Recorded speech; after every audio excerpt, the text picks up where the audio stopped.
Inclusive nationalism and this kind of expansionary populism is the political wave of the future, and it's something that the cultural left cannot stop. Inclusive nationalism. I love that phrase. I love that thought. Is that, we've kind of demonized nationalism, and I think it's wrong. And I love is this something you see the Republican Party talking about? Like, hey, we want to be inclusive in our nationalism. I just love that phrase. The Republican Party as the party? No, you don't. But you see in the MAGA movement, the America First, and places like War Room, and we understand because we study deeply what the left's doing. The thing they fear the most, and a lot of their writers will tell you this, is when people understand that populism and nationalism can be and must be inclusive. And you're seeing this take place. You're seeing this in the Rio Grande Valley. You're seeing this in South Texas. You're seeing them on the Hispanic vote that Trump did so well in 2020, and we're doing better today. You're starting to see it. The Rasmussen poll. Look, if the Rasmussen poll is correct and 33% of African Americans will vote for a generic Republican right now versus a Democrat, American politics changes forever. That's the power of the African American community as far as voting goes. Okay?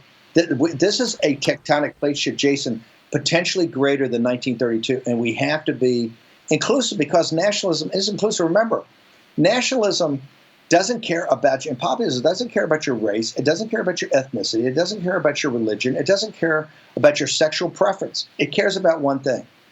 Are you an American citizen? As an American citizen, we understand you have obligations to serve in the military, to pay your taxes, okay? But American citizenship has to have some premium value. And right now it doesn't. The deplorables, the working class in this country essentially pay the taxes, and they also keep the country going as far as the military goes, and also what Burke called the underpinnings of civic society, coaching the little leagues, building the churches, going to the Kiwanis Club, everything that is America, the self-organizing entity that is America.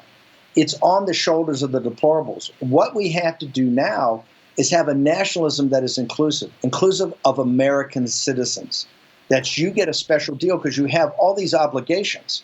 And the special deal is we're not going to flood the zone with foreign labor to decrease your labor. We're not going to continue to print money to devalue your dollars.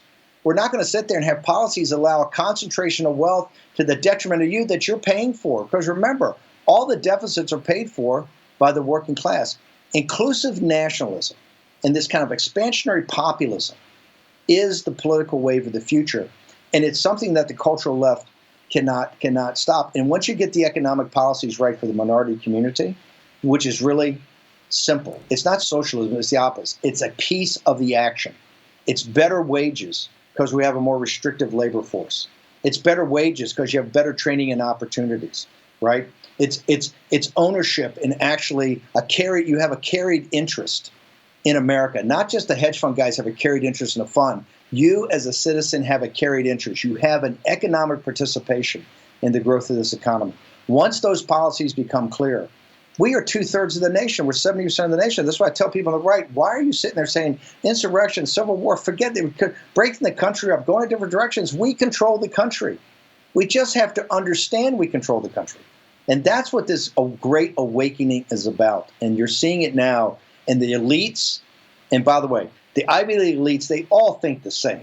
What you see on cable TV most of the time is pro wrestling. It's not the thing itself. And this is why I really admire Royce, who gets down to so many core basic issues.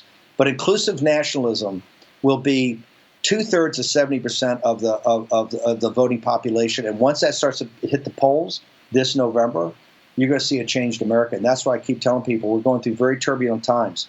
But the sunlit uplands are just ahead of us. We just got to keep working.